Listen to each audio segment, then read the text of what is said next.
We want to welcome everybody joining us today for another conversation on the Word of Mouth podcast presented by Johnny Davis Digital Solutions. We're joined today with Jason Phillips, the CEO of Phillips Collection, a premier home furnishings brand headquartered here in High Point, North Carolina. So, Jason, thank you so much for coming in today. I know that market's gearing up and we're all crazy busy, so I can't appreciate enough the idea that you found time to come in and talk to us today. Well, thank you for having me. It's a pleasure. I'm looking forward to this. Well, that's great. That's perfect. So as we start, I know you know a little bit about our company, and we know a lot about Phillips Collection. They are an icon of the furniture industry, but they are also an icon in High Point. From the airport in Greensboro, when you land at PTI, you see Phillips Collection, which is pretty amazing to receive. We receive our visitors, we pick them up at the airport, and they stop and they're seeing this and they're saying, what is that? I would like you to kind of tell our listener a little bit, someone who may not be familiar with Phillips Collection, sort of where your home is, like where you corner that market. Yeah, well, thank you again for having me on. Yep. And I love that you mentioned the airport. That's an example. I'm going to bring up my father a lot during this interview. He is the founder of the company. He moved our business here from New York when we were around 1983. He founded the company. 20 years later, made the decision to move the family business from New York to North Carolina. We were already showing at market, and as you said, getting off the plane. It's no accident that we have a display at the airport. Okay. And it's funky furniture. It's upscale. It's different. That's going to come up a lot on this conversation. Very eclectic designs. And confidently eclectic. Yes. Which I know some of the listeners here might be younger, thinking about getting involved in this business or any creative endeavor. And I hope one thing that comes across today is to follow your passions. It could sound cliche, but I'll paint the story of why that worked for my family. And now that I'm running the company, but still very much with Dad, over my shoulder, gently over my shoulder. He's happy in his new role, but I'm very conscious of preserving that legacy and steering us intentionally towards a bright future. That's great. That's perfect. And you're right. It is funky and it is eclectic, but there's such a consciousness behind that the design, and where it is iconic. I mean, there's a reason that the Phillips Collection, I call it a seatbelt chair. It may have a different name. Nope, that's the name. It is the seatbelt chair. But there's a reason that became the icon for High Point. Yeah. Like that. I mean, that's as flattering as it gets when the Visitors Bureau adopted it as their logo. At the furniture capital of the world. The furniture capital of the world. That's pretty cool. In a city that we rightly so are known for the chest of drawers. Yeah. At Furnitureland South, beautiful landmarks around the city. But yes, the seatbelt chair, which is quite modern, from a Thai designer who was a student at the time, 25 years ago when we found the chair, and became the exclusive distributor of it. It's gained lots of recognition over the years, famously in the Hunger Games. Yep. It's on Keeping Up with the Kardashians and Kylie Jenner's home, where there's a famous guacamole fight that kind of mortified us because guacamole got all over our chairs. But it just goes to show that there is a segment of the industry, a growing segment that embraces high design. Right. And design that sparks curiosity. Yes. Absolutely. Yeah. So I guess to just, sort of roll the clock back a little bit, from your father started the company in 1983, you went to school for design. Were you already sort of following this pathway from childhood? Like, tell me what, young Jason is learning and experiencing and seeing, in his father's, industry. Young Jason was seeing mom and dad working very hard, traveling the world, taking us with them to Southeast Asia at a very young age, which at the time you're a child, you don't fully understand what you're being immersed in. But in my teens, I certainly realized the impact that had on my life. So seeing artisans, watching a product get developed, watching a price get negotiated, Going back a year later and seeing that industry thriving and the growth in a community, Dad and Mom always sought out small artisan communities. An impact that I didn't even realize at the time. We're known for sustainability now, reclaiming tree roots, and it's very obviously intrinsically sustainable. But sustainability comes in many forms. So when you're helping to support a community, if you're in the rug business, if you're in the lighting business, businesses that we're not in, you're doing something sustainable. You're creating economy. You're helping people feed their families. It's true. And as you are successful, you see growth. And that was an impact from a young age. So yes, I studied design at University of Michigan, Okay. industrial design, Okay. but fine art throughout my childhood. And I think there are different types of artists and creatives. I think we all have it in us. And I'm a little bit colorblind. I always had that, which is a significant hindrance as a child when you're trying to paint and you can't mix the color or identify a color. It wasn't a travesty, but I realized I had this hurdle I had to overcome because I love doing art. So I focused on pencil work. I focused on sculpture. I get to college and I knew I was going to go into the family business. It was just too enticing not to. And industrial design just felt like the right move. It's portfolio building and presentation. It's problem solving. There's a bit of engineering, a bit of design, a lot of studying what the public needs a solution for.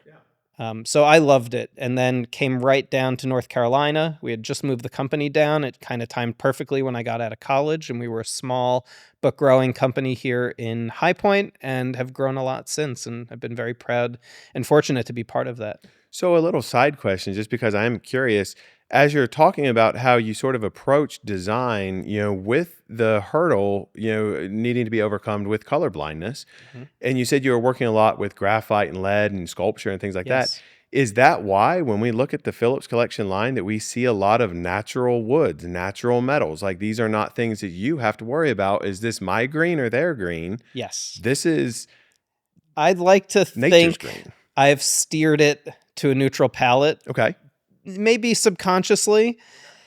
There's so much risk in picking the wrong color. And there's something about chasing fashion when you go for color. Homes need color. We don't want to be responsible for picking the right or wrong color. You kind of have to rest a lot on that. Whereas silver metals versus gold metals versus brass metals, they'll always be timeless. The market may shift one way or another. Right now, the industry is tired of gray, lighter wood tones. But focusing on natural materials was no accident. It's part of our ethos, and it's this palette that never goes out of fashion. No, you're exactly right. And Yeah. Phillips Collection, you do so well mixed woods, mixed metals. You do so well with, you can create a room with these statement pieces, that they're iconic, but they're so I'm trying to think of a better word than just agreeable. Like they're never, it catches your eye as soon as you walk past it. You need to stop and study it. It's a piece you see in a museum, you're figuring it out. You're trying to get the story behind the piece, because every piece that Phillips Collection does has these beautiful stories. The Atlas, I'm thinking of the Atlas Collection. Yeah. The Atlas Collection is gorgeous, and that is natural wood, natural metals, and it's sculpture, and it's industrial design, and it's Hint beautiful. of whimsy Yes, in and that there's the figure whimsy. that's holding it up. I'm glad you're touching on this because we've started geeking out on a new study called The Science in Design. That this is Mike Peterson, very involved with HPXD, the High Point by Design group. They're going to be speaking at the upcoming market and have a seminar. We're filming it. That we're supporting. You're filming it. Lovely. And this is about how it is proven now that certain iconography in products, certain materials actually improve your health. Oh, wow. And I can go off a big deep end here.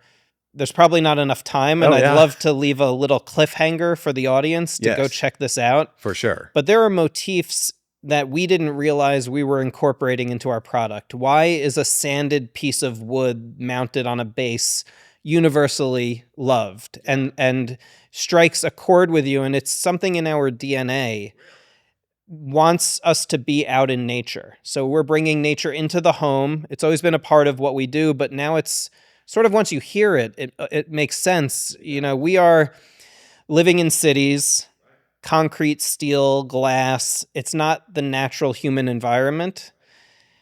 There's science as to what makes an apartment comfortable. Big bay window overlooking Central Park is sort of everyone's aspiration, not Right. just because of the address or the cost of the property, but because it's considered refuge. Yeah. You have safety behind you. Think of the caveman living in a cave at elevation. You can see very far out in front of you, lush green landscape, no predators. Once you start going down this rabbit hole of science-backed information about why we react to certain things, it's fascinating. That is very interesting, and it does. I've read articles, from a health standpoint, where if you realize that you're craving bananas, you probably have a potassium deficiency. Like, you probably don't have enough potassium. If you're craving certain foods that have a lot of iron, your body is telling you, I need more iron. Interesting.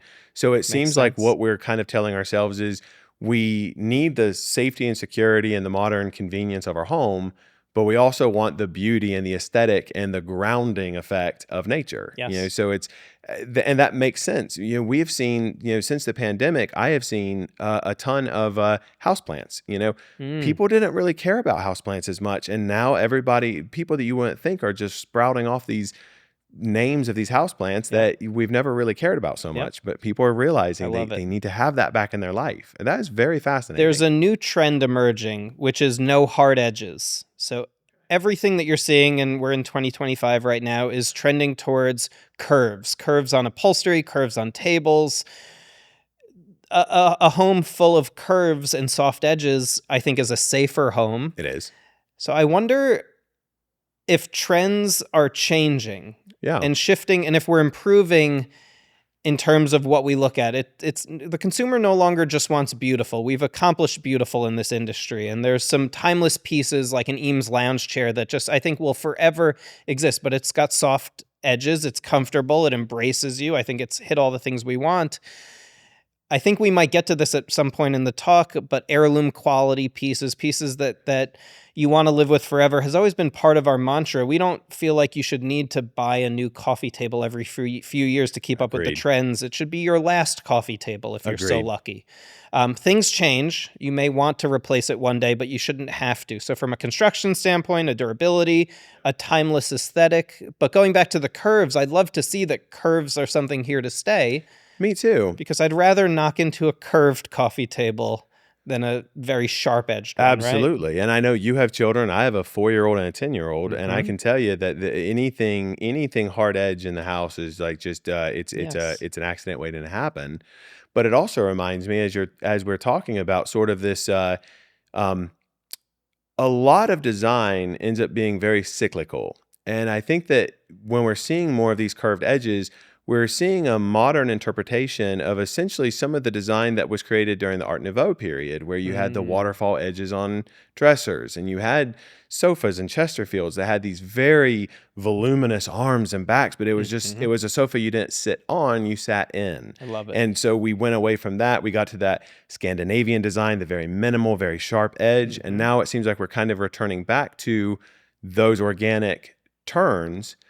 And I wonder if that is because we're trying to get back to a little bit of nature, and there's no Yeah. straight lines in nature. So is that why we're starting to see more organic shape in our homes? Yeah. Like, we're surrounded with straight walls and boxes, and maybe we want the stuff inside there to be a little bit more supple and I'll go organic. one step further. Something we think about a lot, especially in the Phillips Collection showroom, you have a lot of products begging for your attention. Yes. We have to fill it up. It's a showroom. It has to be maximize shoppability. We're in business to stay in business, and you've got a lot of things your eye is going to. But in a home, we know you're never going to fill your house, or you really shouldn't fill your house with an exorbitant amount of product and places for your eye to land on. It's too much. The Scandinavian look, which I love, tends towards maybe ultra minimalism, which I think people almost went there to escape from maximalism. Right. But minimalism, I think, was one step too far. So now there's this kind of balanced, I'm struggling to find the word and it might come to me, but somebody's coined a term for what the new movement is, which is a balance between the two. I So think I and just it's heard that term. yeah, and I'm it's what spaces in your home. I think we made a mistake in our industry. No one specific to blame, but part of an HGTV movement of take all the walls down in your house. Open floor Yeah, plan open floor plans. Yeah. is really hard to maintain. In hindsight, it's really easy to understand why that happened. It literally was easy on a home repair show in 30 minutes to take walls down than to put walls up.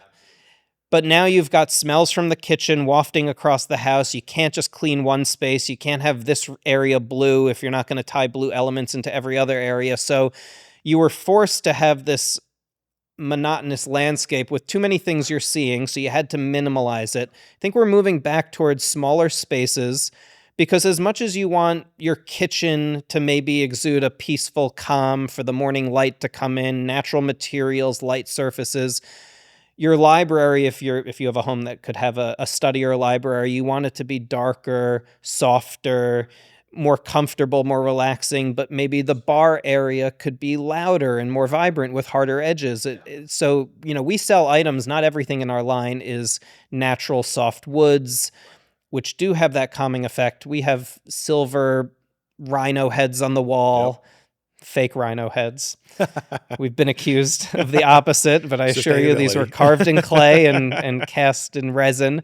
But that gives you a completely different feeling. Yeah. You put a silver animal head on the wall, it exudes excitement. It's excitement, and I do like, and I think that when we first started this conversation, elegant whimsy it's easy to overdo it, and there are brands that will overdo that whimsy, and I've seen some of those wall-mounted animals, that where they're fake, but sometimes just like, unless you're in college, don't hang that on your Yes. wall. Oh, of But there's a course. way to do it right where Yeah. and it's almost a tongue-in-cheek thing of like, I'm not going to go hunt a rhino, but I do appreciate a rhino, like, Yes. this rhino did not risk anything to be here, but now you've got this powerful statement piece. You put a piece Yeah. like that on your wall, someone walks in, their eyes are going right Yep. to it. You're not going to forget that room. Gosh, And no. our interior designer customers, that's the business they're in, creating Yep. memorable spaces. Yep.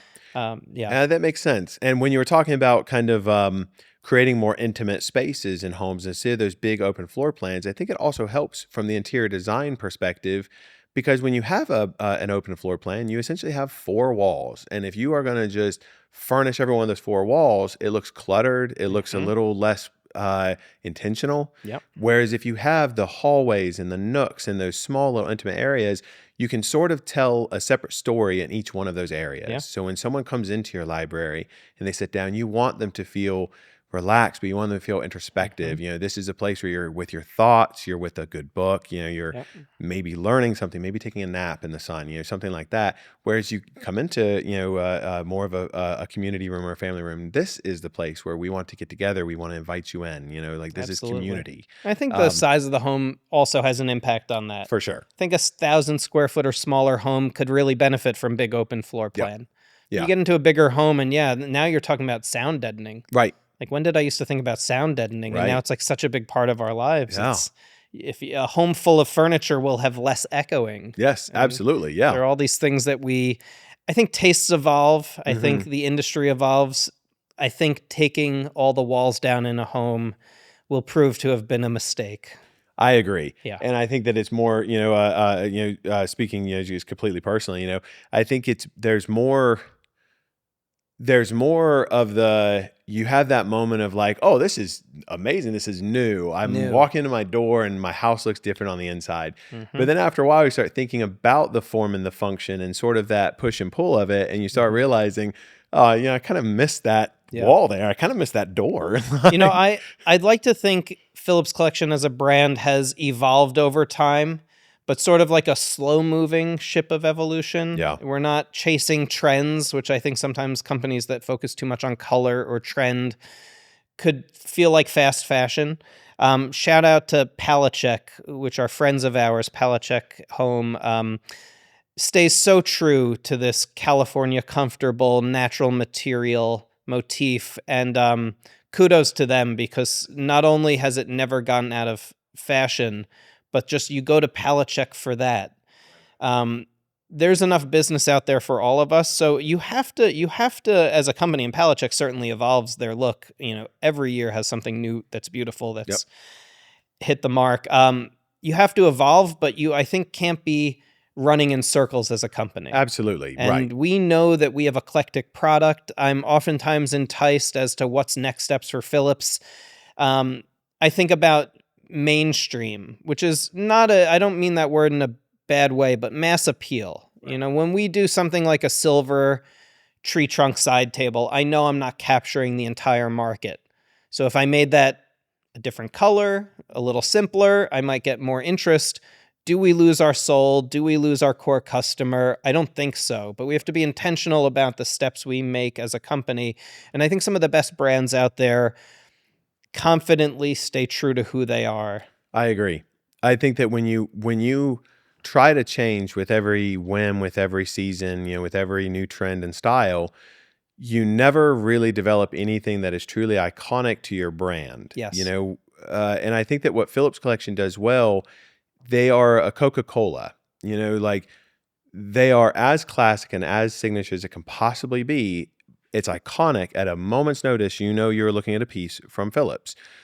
And it doesn't mean that it's not still something you've never seen before. In fact, I've never been in your showroom and not seen something or many things new. And I'm talking within the same market. I'll think, I don't think I was even in this room. Like I think somehow I missed this entire room. Well, that's a huge compliment to hear that. That's sort of, we are much more critical of ourselves. Really? Like, man, did we come out with anything new this market? But I think to our customers, and I'm remembering now, we're always telling them, take another lap around, you'll see something new. There is so much to see and take in. And the fact that you say that when you see a piece, it's us, I think speaks volumes of what our design team has done all these years. And I think it's, I was in Florida last year, and I didn't realize that I was in, I think it was a hotel or a bar, and the bar was done by Phillips Collection. Love it. It was like a 65-foot live edge wood sculptured bar. Wow. And I believe it was a Phillips Collection bar that was made. And it was pretty amazing, and you do see that footprint. You see it in Hollywood, you see it coastal. And I think that is one of the nice things that Phillips Collection does is for the amount of iconic design that you and your designers are constantly chasing, it is Hollywood recognizable. You see it in a movie and immediately you say, oh, I know that. Like, there's one like that in the world. It's like seeing a Bugatti on the road, like you're not confusing that for a Kia, like it's, and I think that is something to say because there are, like automobiles, we do have a lot in our industry of brands that will say, we're going to stay middle of the road, very, blasé, safe. Very bland, safe. Yeah. And there's money in safe. Yeah, there's money in safe, but I think that when you're surprised when someone will say, oh, that sofa is such and such, and you're like, oh, like it's kind of like when you see a car going down the road and you think it's a Ford and it's a Mercedes, and you're like, that's weird. Mercedes, you shouldn't be mistaken for a Ford ever. Like that's odd. Like so I think Phillips Collection is very good about knowing the world that they work in, and then also knowing the way to keep kind of blazing the trail to say, we know where we're going and we're doing it intentionally and we're making these small, this is not a sprint, this is a marathon, and it is part of building a legacy to the brand. And I do want to get into the legacy of the brand of Phillips, but I do want to kind of maybe take a little bit of a sidestep. You had mentioned the sustainability. I would like to talk a little bit about the Green Award that you just received. Can you tell us a little bit about what went into that and what that means for you as a company? Yeah, probably the best type of an award we could win is something focused on sustainability. We care a lot about our impact on the planet. We want to be not only minimally invasive, and I can talk about how we procure material and how we use material, but we want to actually affect change on a bigger scale. And there's only so much you can do as an individual, as a company. But if you can get on your soapbox, and I think we have quite a soapbox to get other companies to realize they can do things as well, I think that's where change really starts to happen. That's the snowball effect. So maybe some of what I'm about to talk about could make others out there aware of how they could be more sustainable. Yes. We celebrate material and what some might consider imperfections. We've changed the terminology character. So the different character in wood. I Yes, like this that. piece of wood has a crack or a knot or requires a butterfly joint to hold it together. We love that. We've actually learned how to make that our secret sauce. When you procure a piece of wood, a fallen log, you could either find the best, most perfect pieces from it and throw away the rest, or you Right. can use every part of it, kind of like like the that. Eskimos would do. Yeah. And we really do feel like that's how we treat wood. So a tree that's 100 feet tall has a root system that goes out the same distance, 100 feet wide. Wow. So we dig up the roots of long ago felled trees, turn them into table bases and sculptures. We use every part of the trunk. So the stump can become a table base. The trunk becomes slabs. The crown, where the trunk becomes those heavy branches, can become console and entryway tables. You've seen enough of our And product, beautiful ones. And maybe we will make sure that we're going to put the some of these iconic pieces, because I know that we've got people listening right now and they're probably already Googling Phillips Collection because they need to. And once they do, I imagine most people are going to say, oh, I do recognize that. Like I've seen those, and those consoles are gorgeous. And there are people, we were not the first people to work with wood and celebrate wood. I mean, when it comes to slabs, George Nakashima, the Japanese-American artist of the mid-20th century, pioneered this and made it beautiful and is highly collectible, and his daughter has carried on the tradition. We have our own take on it. I think we're a little more minimalist in our material. A successful product for us is a silhouette and a material story. And it's not embellished for the sake of embellishment. Other companies do that. Nothing against embellishment. But we think our strongest products survive just on one or two design elements. I like that. It's like, as a designer, I remember in school, you always want those limitations. Yeah. It's like, okay, I got to make a desk out of wood. Got it. Right. Please don't give me any more. No more parameters. No more parameters. That's enough. Don't make it open-ended, but don't tell me one more thing. Right. So I feel like two elements. If you can make something iconically yours with two elements, and this plays into a lot of different industries. It could be fashion. It could be anything. I think you've got a really nice kind of parameter scope. So yeah, when it comes to sustainability, we're working with woods that are responsibly reclaimed. So no trees are being cut down for the purpose of making Phillips Collection furniture and sculpture. I was hoping you'd say that. Yeah, we're collecting pieces of wood that have fallen naturally. We are working with government contracted infrastructure projects. So if they're widening a highway in Southeast Asia, we pay for the rights to take the pieces of wood that had to come down anyway. Right. Using every part of that tree. We're replanting. That's what I was going to ask. Yeah, We're you creating are replanting forest. Replanting forest, creating botany classes so that kids around the world know about the beauty of nature that surrounds them, how to care for, how to identify the species of plants and trees and animals that surround them, rebuilding playgrounds. There's a lot of things we're doing on that end. I would love to see a playground designed by Phillips Collection. Yeah, it's pretty wild. I would love. It's pretty wild. Even here in High Point, life-size dinosaurs at the Nido Qubein Children's Museum came from us. That's amazing. So yes, we're not just in the wood business. That's amazing. Yeah. And in our warehouse, there could be a T-Rex at any given moment. It's pretty wild. All the way to energy efficiency locally. So we're just, as we speak, installing a solar array. It's the biggest solar project going into High Point at the moment. Wow. Probably not the biggest ever, and hopefully not the biggest to come. But right on our property, right off the highway, people are going to see this beautiful solar farm where we're going to be carbon neutral at the very least. Working with the city of High Point on that. Energy efficient LEDs, recycling our cardboard, all the vehicles that get us around the warehouse faster are electric powered. Some of us drive Teslas at the company, and we have a Tesla charging station. So how can a company be sustainable if you're not working with reclaimed wood? That's just the tip of the iceberg. Right. There are ways to be sustainable that far exceed material usage. It's just one of many ingredients. I think it's looking at it the way a designer looks at any other problem. It's not, what's right in front of you. It's finding, it's drilling down a little bit deeper than surface level and Yeah. saying maybe it's not the reclaimed wood, but what are we using that we can either change or create a different way around and Yep. kind of figure that out. And I applaud Phillips Collection because with such a name, with such a footprint, in the home furnishings industry, you really are a vanguard, and when you mentioned before that you're getting on a soapbox and you're kind of not chastising other companies, but you are allowing the creatives and the designers like yourself and other companies to say, well, hold on, if they're looking at this problem from a different angle, Mm-hmm. why can't we? And Yeah. I think that when you start having that community conversation, that's Yeah. when you start seeing an industry adapt. It's always slow move.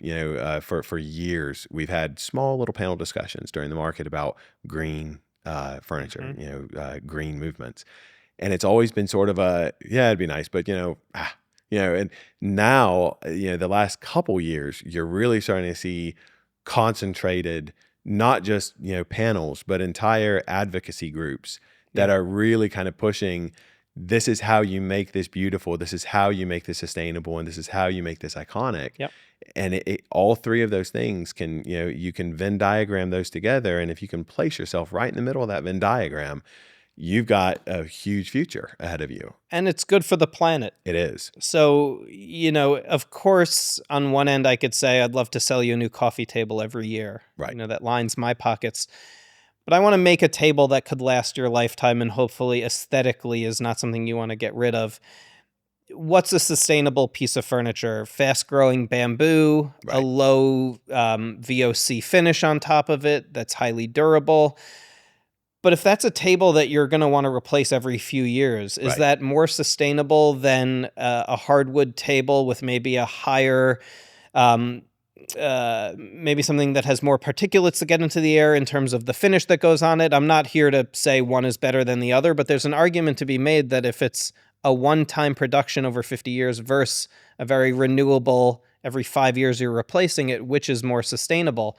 So I think we have to build things that last. I think we have to stop chasing trends for trend's sake. Yes. But I'm also realistic. I can't fault a company for wanting to have the hot next thing. Yeah. 60,000 people come to High Point twice a year to shop for furniture. They don't want to see what's old. They Yeah, want to see right. what's new. Is it the way you position your message, the way you show the product? There are a lot of entities out there. I think of Heller Furniture, which is a great example. Working with plastics, but trying to use responsible plastics. But they have iconic designs that they sell tons of, but it's a limited SKU count, and it's sort of a forever palette of kind of like Eames or Herman Miller. You're going to have the same things there year after year. And seatbelt chair is a good example from us of something that I never want to go away. I want that to be popular, and maybe we improve the construction, the quality over the years, nuance it a little, like Yeah. a Porsche 911. To somebody that doesn't know, thinks they're looking at the same thing from 2005 or 2025. Right. To the discerning eye, there's a big difference. It changed. Right. But it changed. But they have something brilliant there in that Yeah. form. So when we talk about, the kind of steering away from the sustainability, I did like the fact that you touched on, and this has been something that's been kind of, in my mind for years, as long as I've been in this industry. There's a lot of conversations that I think that we as an industry need to, kind of reshape the vernacular on. And one of those is the term heirloom pieces.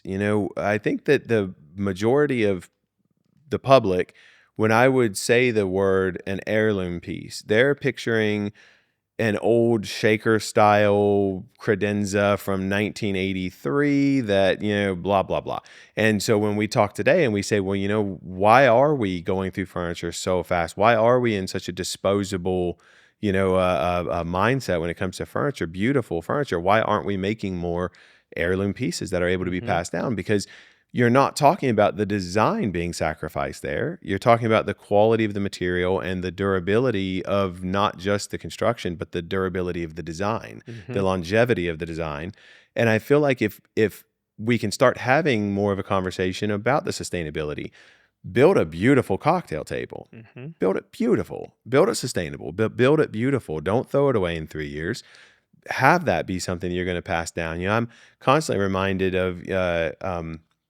I was talking to someone, and they said that when their grandma or their great grandma was getting ready to pass on, that people were saying that, well, what are we going to do with all the furnishings in the home? Over 40 years, people had actually written their name on the underside of certain pieces Yeah. when they said, I want grandma's table. I want grandma's, credenza. I want grandma's china cabinet. Back then, and you're talking Art Nouveau era, you're talking, mid-century modern era, there were designs even back then that were absolutely gorgeous. I'm thinking of Raymond Sabota with Century Furniture when he Yep. designed the Chinois collection.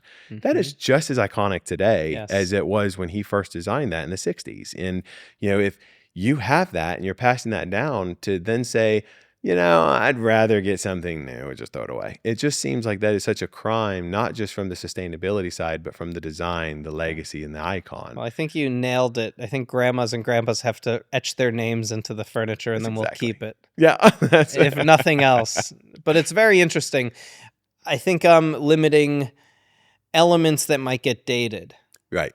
Not to get back to cars, we can talk No, about things yeah. other than cars, but a Bugatti does not have an infotainment screen in it. No. It might have some digital elements, but Right. it doesn't have it because think about what gets dated so fast. Oh, absolutely. The technology Now in the it's all car. about CarPlay. If a Yep. car doesn't have CarPlay, we don't want it. If you Right. can't retrofit it, you don't want it. But in 10 years, CarPlay is going to be a thing of the past. I don't know what's going to have evolved.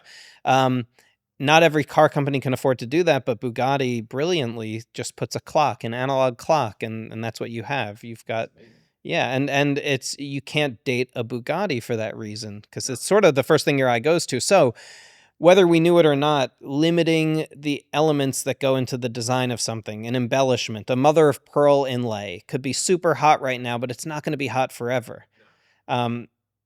Is it a crime to make a table too simple? I don't think so. I don't think there's one table I've ever looked at. I don't think the listeners or viewers can see your side table, but it's such a simple form and just one finish. Like that's perfect Phillips Collection. Like that nails what we don't like to discontinue. So we think, if you put too much of a curve on something or a sweeping curve is very different than just a curved side. Absolutely.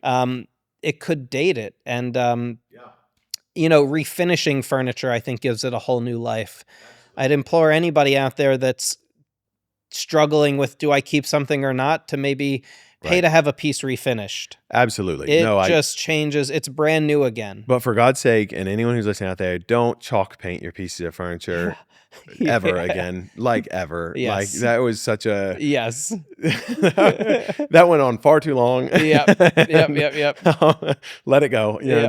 But I agree. And I think that, in design school, we're taught less is more. It's kind of beat into us. Less is more. You're going to put yourself in handcuffs and you're going to tighten the handcuffs down. You're going to say, how creative can you get within this limited, tiny little limited space? Yeah. But sometimes those are where the best ideas, those most iconic, pieces come from. Yeah. And you're right, in cars, Bugatti as a company, while they are at the absolute leading tip of advanced technology and speed and horsepower, torque, everything else, you could take a 2025 Bugatti and you could take a 1938 Bugatti and you can say, yeah, this is the same exact lines. Jaguar, Maserati, BMW, Land Rover, nobody else does that to that degree. The Jaguar, and I think Jaguar has fought themselves for years now. And they just did that rebrand. I don't know if you saw that or not. Yes. The whole world saw that. Why was everybody not fired? I don't understand that. I thought that was such a ham-handed approach to such a beautiful company. Yes. It's interesting. I've studied it a little bit, just trying to get both perspectives of it.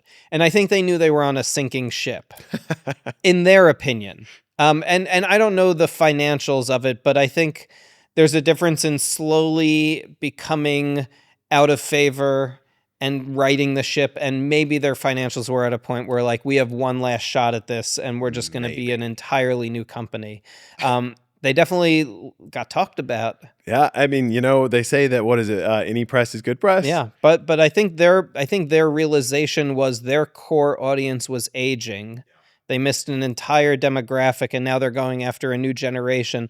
So I'd love to see a Cinderella story at the end of it, because Oh, I it'd be love amazing. Jaguars and I love what the I do brand too. was, and the new brand is it's, they're focused on Middle East and the wealth in the Middle East, where you, in their opinion, want to be showier, and that new model is super showy, and that blue finish, it is like, I'm a little colorblind, and I can even tell that that's a It's loud yeah, color. and the blue color is a statement color. I Yeah. mean, that is a stunning color. And if the folks that are listening to this right now do not know what we're talking about, you definitely should just do a Google search on the new campaign Yeah. that Jaguar launched earlier this year. Yeah. And it is wild to me that it's not like almost an art statement piece from somebody else, Yes. almost like tongue Yeah, in it cheek. seems like a meme Yeah, it does.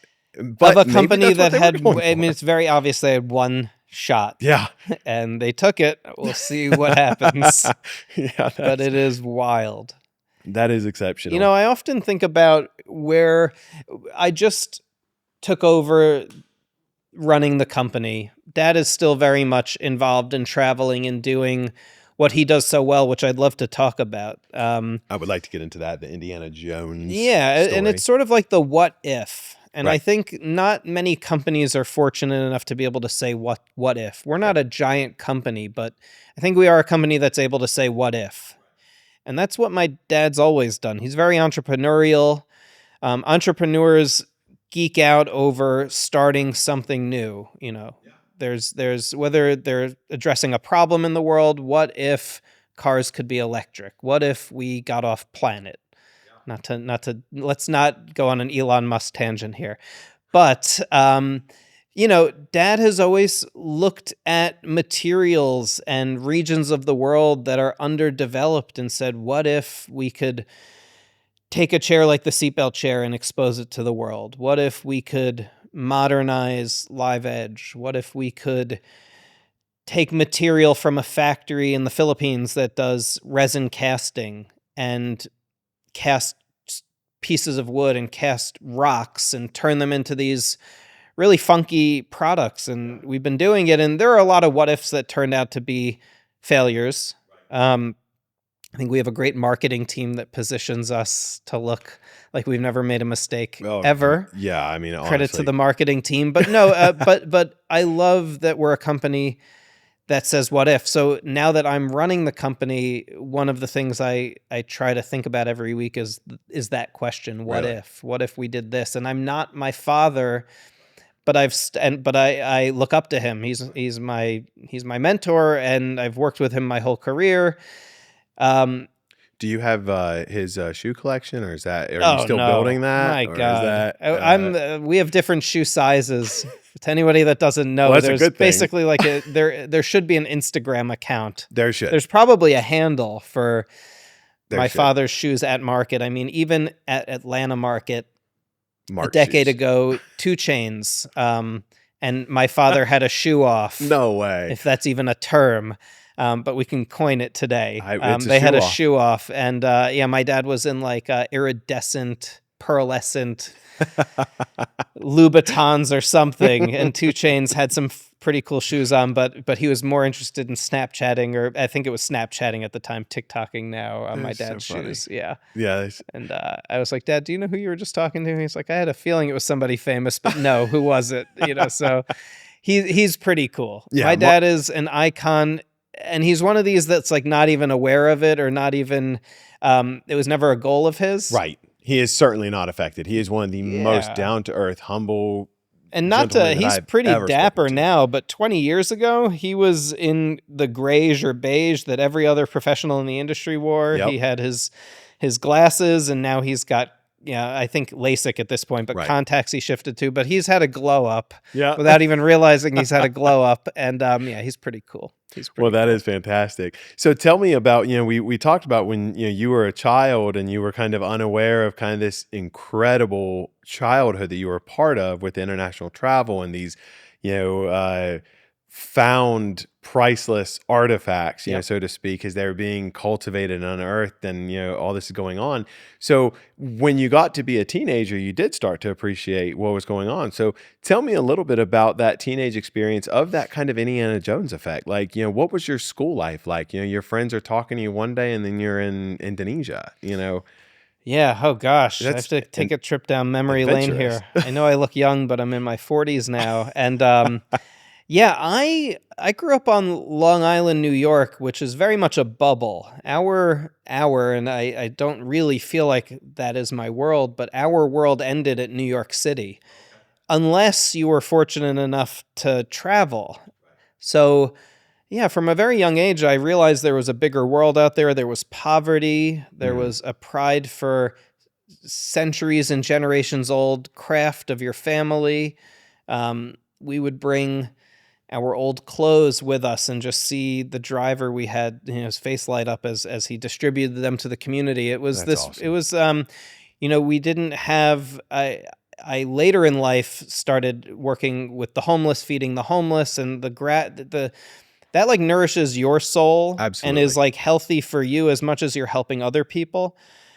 So going around the world, to answer your question, and to not go too far off path here, made me realize something special was happening at our company. That I had parents that cared about doing something meaningful. That's cool.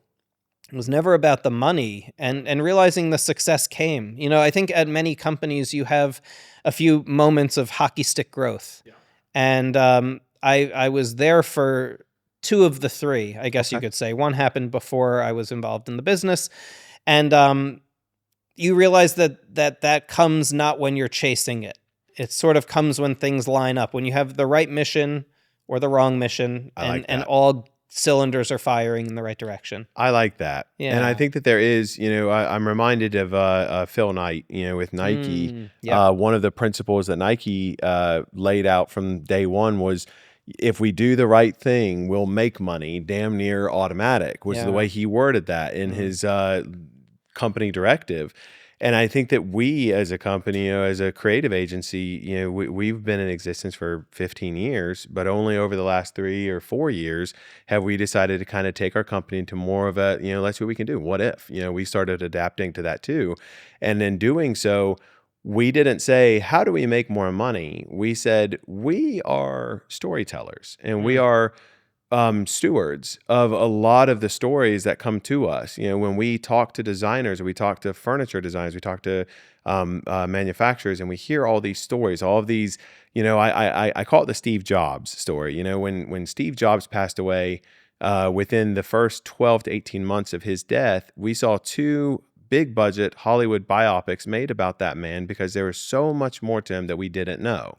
We are storytellers and we hear people's stories. We hear the stories of, people in our industry that, lose sleep and they have a dream and they spend nights pacing and they try to rot it into existence, and you see these successes and these failures. And so everybody that we have come into contact with has these Steve Jobs stories, just Yeah. on a smaller stage or on a different stage. And so when we decided to get into more of the company face, or the public face, it wasn't the idea of how do we make more money. It was, how do we tell these stories? I love Like, it. we're storytellers. I mean, when I arrived here today and I saw you guys setting up, I just loved the quality. I hope I'm not ruining it. I think But you're the improving it. quality. Oh, thank you. The quality of the equipment, of the staging that you have here. Thank you. I geek out on that stuff. It's a hidden. It's like one of my gripes with color blindness is I never mastered photography. And I love photography. I love taking pictures. And I think my iPhone 10 took the best pictures because I have to take pictures on auto. Right. If I touch Right. a setting, they're going to be yellow or whatever.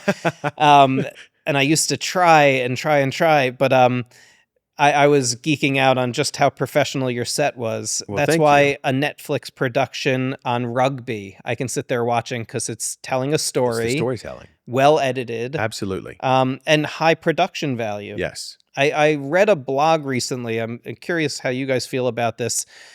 Shows like Yellowstone, which I haven't watched Yellowstone, but directors like Tarantino look very frown upon shows like that, saying you're using my equipment, so you're making it look beautiful, but it's pretty much a soap opera told in film quality.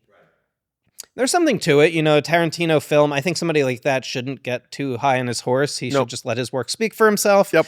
But, if he can do everything that Yellowstone does in 6 seasons in a 2-hour movie, Right. he's probably done something better Right. in that sense. But it's interesting.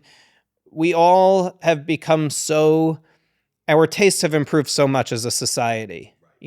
Can you imagine watching the next Jurassic Park in 1080p? Like, it has to be 4K or No, better. absolutely. But it also means the authenticity of the message and not dragging out a message. So part of this blog, and we're getting off topic here a little, but was how a show gets successful. So then you drag out what was supposed to be 3 seasons into 5 seasons. Yeah, And it's yeah. like you're sitting there middle of season 3 and you're like, what is happening here? Where else can they go? Right. Yeah. And that's when you do have shows that jump the shark or things like that. Now, Yeah. I will say for Taylor Sheridan's point, and I haven't read that blog, but I agree with some of that. Yeah. I like to be invested in characters that are flawed. Yeah. I don't like a Superman character Mhm. until he snaps General Zod's neck.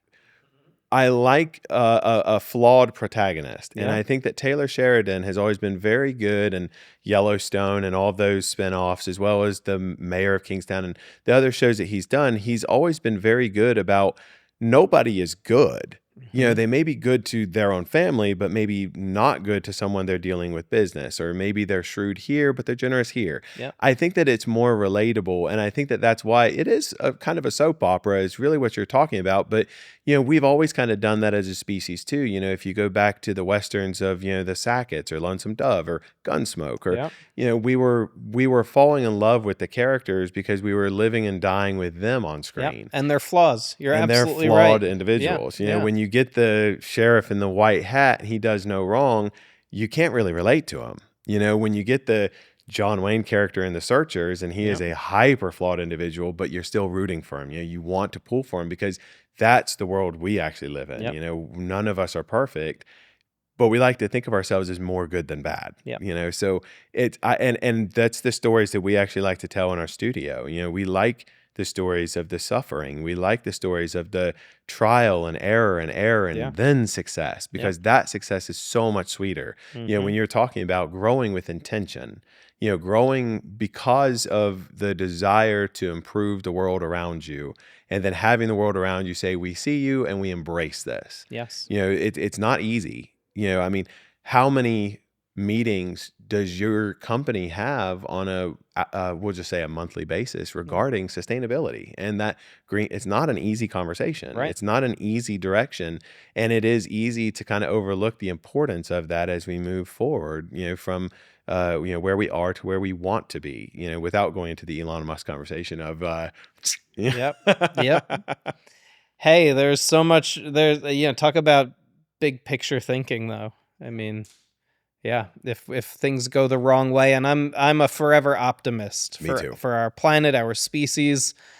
But yeah, a couple crazy decisions could be the end of us. So I'm a big fan of what's going to get us off planet to keep us alive. And then, without getting morbid, if we're going to keep destroying this planet, maybe it's, another species that should inherit. Well, I read recently that a lot of scientists think that there's been 5 cataclysmic, like world extinction events in the Earth's history. If you follow the science and the carbon and things like that, and that depending on where those dates fell, we are far, far, far overdue. If you ever talk to someone who lives in California, they always say that like the big one is long overdue, and the more that they don't get that 10 point whatever earthquake, the more freaked out everybody gets in LA because it's overdue. Yeah. So if we've had 5 mass extinction events in the planet's history, and we're overdue for the 6th, and here we are saying, screw it, we'll just keep going the way we're going. It's like, it doesn't bode well. Well, with that, there's something that was floating around in my head that maybe we can get back to, which is, I've heard some really wonderful stories. I always look for the good in people, and some larger than life figures in our industry who I don't think would realize I'd call them a mentor. Sometimes you don't have to interface with somebody to consider them a mentor. Like a lot of people could lean on a Steve Jobs as, or a David Goggins as somebody that's gotten them to change for the better. I'll tell two little quick stories. One is Michael Amini, who is a larger than life figure in our industry, big glamorous company. I heard a story years ago that when he was an unknown, a single person entrepreneur at maybe the San Francisco gift market, setting up a temporary space, his booth was finished well in advance of show opening, and he sat there polishing and fixing every last detail till like 2 a.m, perhaps unnecessarily so. Right. And this was a story of a magazine editor who knew him back then, and he Okay. doesn't even know that I know this story. I doubt you're listening, Michael, but if you are, that stuck with me because And also, that's amazing. Thank you. yeah, because here's somebody that if you didn't know the history, you could Right. say, look at this guy, he's got it so easy, giant Yeah. company, It just falls into his lap. just fell into his lap probably. Overnight success. The other one is all of these larger than life people that I've been fortunate enough to get to know and reach out to, they always pick up the phone on like the second ring, not the second phone call attempt. Like they pick up I their noticed phone. that. Yeah, noticed these are that. the busiest people. Yep. It's always the people that say they're so busy that are unreachable. Absolutely. And I've met some pretty busy people and they're always reachable. Maybe not always, but it's just such a powerful thing that I try to remember Yep. when I get a phone call and I'm in the middle of something. I'm like, but didn't Bob Marisech answer the phone when I called him, or Nito Quabain, As you are telling this story, this is kind of an incredible segue, and this is just a very quick, but oddly enough, do you know who fits that bill for me is actually your dad, because your dad has got this unique ability to remember a conversation had the previous market and pick it right back up. And I am nobody. And so when I start talking to Mark and he just immediately falls right back into pretty much what we were talking about 6 months ago, Wow. I'm like, I am nobody to this guy. And somehow he remembers every detail of this conversation. It really makes you feel, and you're right. So in terms of mentor, I try to do that. I try very hard. I'm very bad with names, but I'm very good with faces. Yeah. And so I try to remember, why do I know this face? I need to remember what we were talking about last time, because I know from the receiving side how that makes you feel when you think, wow, it's incredible that he remembered me. And it's a gift he has for that, sure. That is interesting you say that, because I agree. And I think everybody has a capacity, because I used to be more nervous and now I'm quite comfortable. Right. And it's comfortable to be comfortable. Yes, it's like it a is. snowball effect. Yeah. When you are thinking about 100 other things, Right. you're never going to remember a name or a face. And the more you could just be present in the moment, Right. it makes things melt away. I was forced to conduct sales meetings right out of college to 50 salespeople. That wasn't fun. Winning we were so lucky to win a few awards. You have to get on stage and talk. Like that might scare some of the best designers away from ever submitting for another award, but to do it, to not shy away from it. I also learned that on camera, you might feel like you're sweating. That doesn't really pick up too much on camera, but your voice shaking picks up. So it's like, what are those things? It was such like a gift to realize like, oh, you're not seeing my sweat or my red face when I'm on camera, but I can control my voice. It's okay if I'm sweating. Just these little things that you pick up along the way. I know what it feels like to feel uncomfortable. I don't want people to feel like that, I know what it feels like when you're not sure if your company is sustainable, but to realize like there are things most companies are already doing that they can be bragging about. And then there are small steps you can take. Yep. And then there are the bigger decisions that you have to address. And those you approach those organically by conquering the smaller steps and getting to a point where this is no longer uncharted, scary territory. Yep. We start with where we can, and then we just kind of grow and evolve from there. Yep. Fear of public speaking. Myself, I suffer terribly from imposter syndrome, which is terrible for a creative director of a creative agency to have imposter syndrome. So when I stand up and panels, during market, when I host those panels, I pretty much have to immediately tell everybody I suffer from imposter syndrome. And what I have noticed is in terms of an icebreaker, I love that. Yeah. every single designer in that room is nodding their head because everybody does. All Everybody. Yeah. creatives Yeah. have that idea that somebody is better. I'm not good at what Yeah. I do. Why would anyone listen to anything I have to say? You And know? the power of people coming up to you after a talk, like those Yes. are the brave souls who come up to you and say, you did a great job. Yeah. Most of us need that, They do. you know, We and they're assuming somebody else. It's like the pretty girl at the bar thinks, you think you have no shot because Right. everyone probably is telling them they're pretty. They probably aren't getting told that. everybody is thinking I have no Yeah. shot, and so they go Yes. home So the alone. one person that says it, yeah, don't go out there and just start hitting on girls at Yeah, the we're bar. not We're encouraging. not encouraging that. But yeah. but it's an interesting kind of way to look at things that we all have to step out of our comfort zone Agreed. to get Agreed. comfortable. There's like two ways. Another thing I read recently was you could either be the most interesting person in the room, which is hard to accomplish, or you could be the most interested person in the room. If I can make you feel like you're the most interesting person in the room, you're going to leave that conversation like, wow, I love that guy. Absolutely. Or I love that brand. So we're always, something I pay attention to at Phillips Collection a lot is it's always, this is what we did. This is what we came up with. It's not how great we are. It's we want to show the world what we did. But a lot of times our customers need to understand, why is that important to me?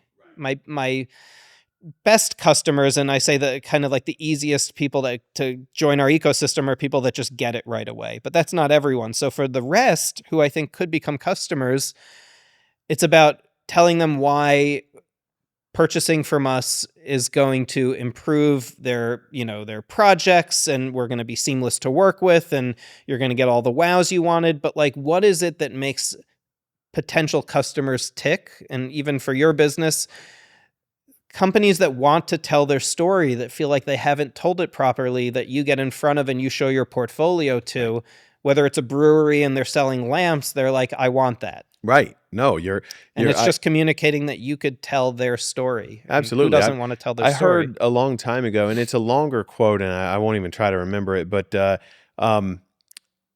conversation is 99% listening and 1% talking. Yep. And that's something that I have learned, in my own journey. If you allow somebody a platform to talk, they will talk. But if you listen to them and don't just wait for the next thing that, like the next lull, but if you actually listen to what they're saying, they open up more and more, and it will inspire. And most of the time you walk away thinking, I was not ready for that conversation, but that was the best conversation I could have possibly had. I love it. Because you go into it without the idea of like, well, I want to ask them about this, this, this, and the other. Instead, you just go in and say, let's talk, Yeah. and I do think that, when we talk about, the Phillips Collection story, you do have the legacy, you have the iconic design that you have the sustainability story, and you have, the community, outreach approach. Like you are sort of hitting on all cylinders right now as a company, while keeping true to yourself. Like you are still designing the things that everybody will come to know and love as Phillips Collection. Well, now let me tell you everything we do wrong. Well, No, I mean, it's thank you. That's very kind of you. We're hypercritical of ourselves, which I think you have to be, as most creatives. But it's good to get that reinforcement, because the goal is to do the things that you mentioned. Right. To have a niche in the market, to be socially and environmentally responsible, to use our platform for good. Yes. And to be confident that, I rarely use the word competition. I don't know who my competition is. Oh, yeah, we're the same. I'm friends. Yeah, you have to be. I mean, there will be a day where you obviously have very close competitors, Right, going for the same accounts, but when they'll be too busy and they throw you a bone, like you hear that so much in the industry. 100%. I don't have the capacity for that right now. Why don't you go to Four Hands? Absolutely. It's a that comes huge industry, Yeah. but a very small community. You know, and we don't see competition. We see collaboration. There was a day especially in the creative, industry and commercial art, graphic design, Mhm. whatever you want to call it now, but where there was a gatekeeper mentality of this is mine, stay away.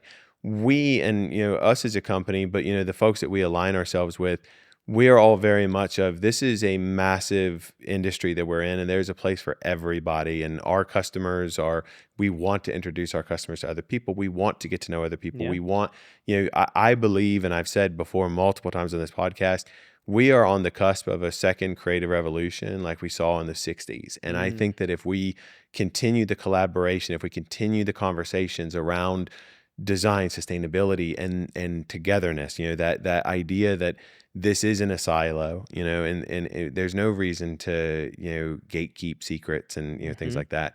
Everybody benefits. Yeah. Nobody is left out in the cold in that world. There are customers that we are going to be exceptionally adapted to, service.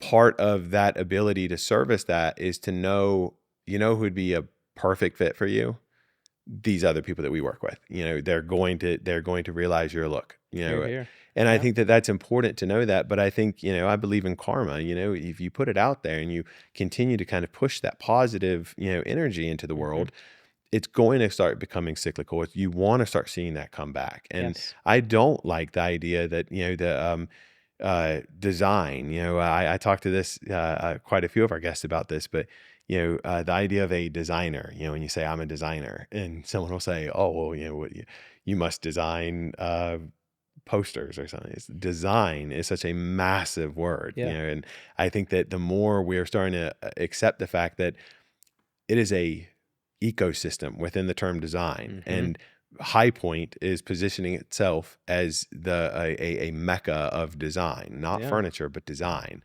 So what Or I want to see, creativity even is creativity, the word. and Yeah. that's what I want to see. I want to see more Yeah. creatives and more professionals flood into this area, Yes. because what will furniture look like in 20 years if we do? Yeah. What will our I home love it. Yeah. furnishings? Let's get rid of agreeable gray. Like Mhm. let's figure out like how all of these different design industries are actually all part of one much larger ecosystem. And Yeah. I know it's there. We see it.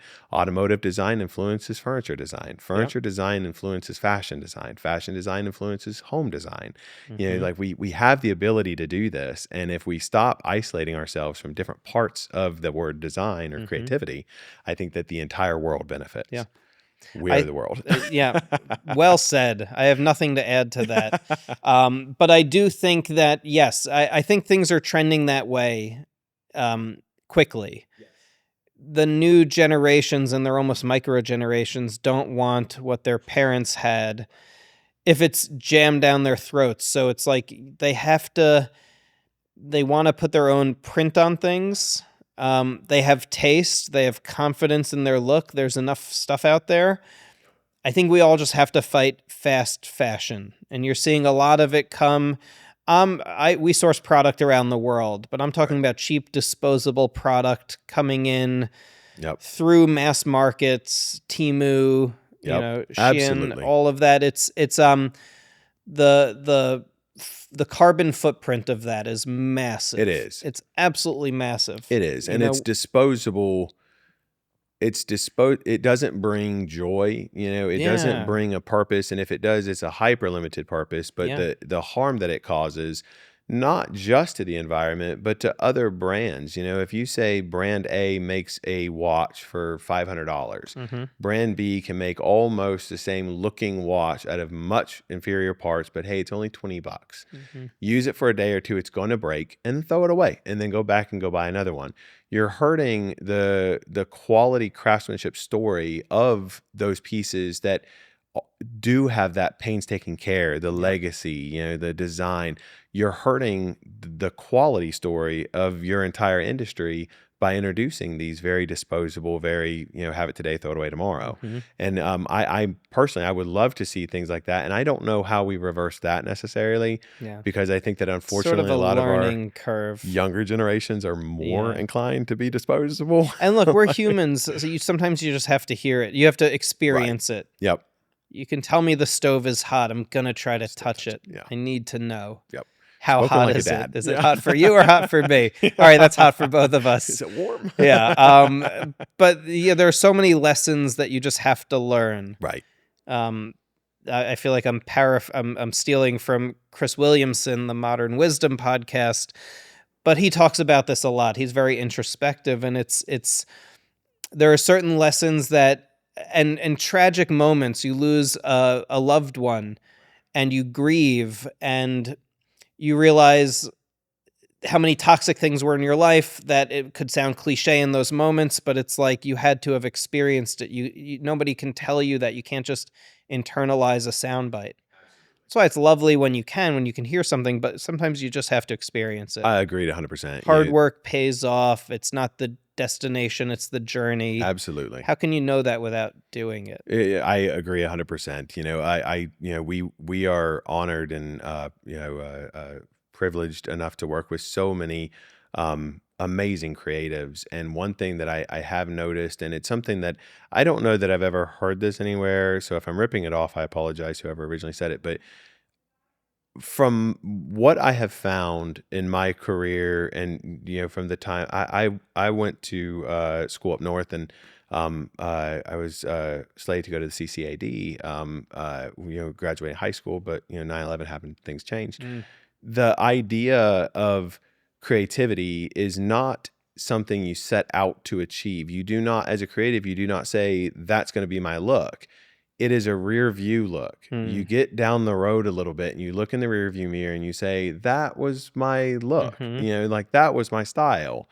And that's kind of an amazing experience to have when you can sort of have that moment where you're not saying, I want to draw like so-and-so. I want to create like such and such. I want to sing like, but when you look back and you say, oh, that's who I was, that, and I'm sure that, some of the top designers and some of the top creatives in the world had that moment where they look back at their legacy, their body of work, and said, that was not what I set out to do, but organically and with intention, I carved that path. And I think that we do appreciate those journeys more than something that's just handed to us, so maybe we have to look back more often. I think we should, to be more appreciative of what we've accomplished. I think that that's and entirely. Little victories. I mean, you don't have to have a monumental career to feel like you did something great. No, you're exactly right. Johnny is one that absolutely celebrates like those little wins. He'll constantly say, something terrible can happen. He'll say, but we didn't run out of gas. He's I a love constant that. Yeah, optimist. You need people like that in your life. You do, absolutely. I don't know how much we need the pessimists, but I have a few of them that I work with, and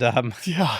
It's like, okay. I think they keep us grounded. Yes, if as creatives, we tend to float away if someone doesn't drag us back down to earth. So maybe we do need the pessimists too. Yes, all to keep it humming, yeah. Well, Jason, I would like to kind of close the conversation by talking about sort of like where Phillips Collection is going, what we're excited about coming into market, towards the end of April, as well as where people can find you, where people can follow you, and learn more about not just your designs, but the story of the design, the story of the legacy, and the story of the sustainability. Yeah, I feel like we're on Hot Ones, and I get to plug myself at That's the end exactly without what this having is. to eat This chicken is- wings. This is This lovely. was a kind of bizarre podcast in my opinion, because I just glanced over at the clock. Yeah. It feels like we've been talking for about 7 or 8 minutes, and it has not. Oh, no. This was a fantastic Oh, well, good. conversation. Thank So yeah, you. I would love you, plug away, Yeah. tell us where you're at, what you're doing, and let us follow you, let us be part of this amazing story Well, thank that you. Jason,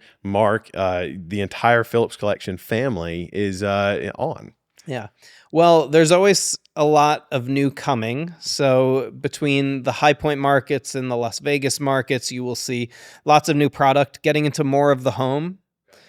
So think categories that we're not currently in. You're going to start seeing more of those new categories coming. Phillips Co.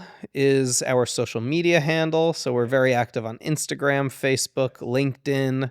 PhillipsCollection.com is where you can find us online. And if you ever come through the PTI airport, you'll see us. You'll see our display there. So thank you so much for having me. This was a pleasure. Thank you so much, Jason. I cannot thank you enough. Like I said, this is probably one of my favorite conversations we've had so far on this podcast, great. because it was It was motivating. We wanted to do this podcast to motivate those that are spending those tireless hours in the evenings, or the student that is grinding through finals, thinking about a creative career, or the hobbyist, or the mom, or the person who's looking at a career change and thinking, I don't know if I've Mhm. got it in me. I don't know if I'm the person that can do that. And I feel like this entire conversation was a massive just catapult.